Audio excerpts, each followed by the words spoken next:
Whitehouse, Democrat of Rhode Island, a member of the Senate Judiciary Committee. Also, John Podesta, who is the CEO of the Center for American Progress, and Jonathan Alter, who is with Newsweek and also an NBC News analyst. Senator, let me start with you as a member of the Judiciary Committee.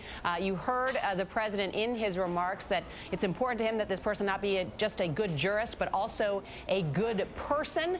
And he said once again that he views the quality of empathy, identifying with people's hopes and struggles, as something very important. What would you like to see in a new nominee or new justice? I think the president has pretty well nailed it. Obviously, you have to be able to meet the intellectual demands of the court. I hope that it's someone who brings a broad experience to the court. And I think, as the president said, it's very important that people see the sense of justice that motivates our legal process as a real one and as a practical one and as one that hits home in America's families and neighborhoods and not something that's ideological or mechanical or very remote.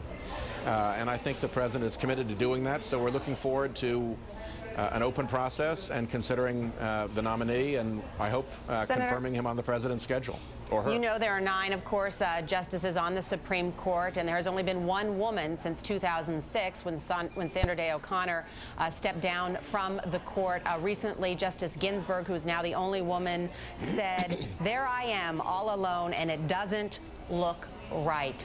Will you insist that there's a woman nominated by the president for this next open spot? The president gets the decision as to who he intends to nominate. I am very comfortable that the heavily white male But he says he's going to consult you. He says he's going to consult you and Republicans. So will you, in the consultations, will you say, Mr. President, I think you should choose a woman?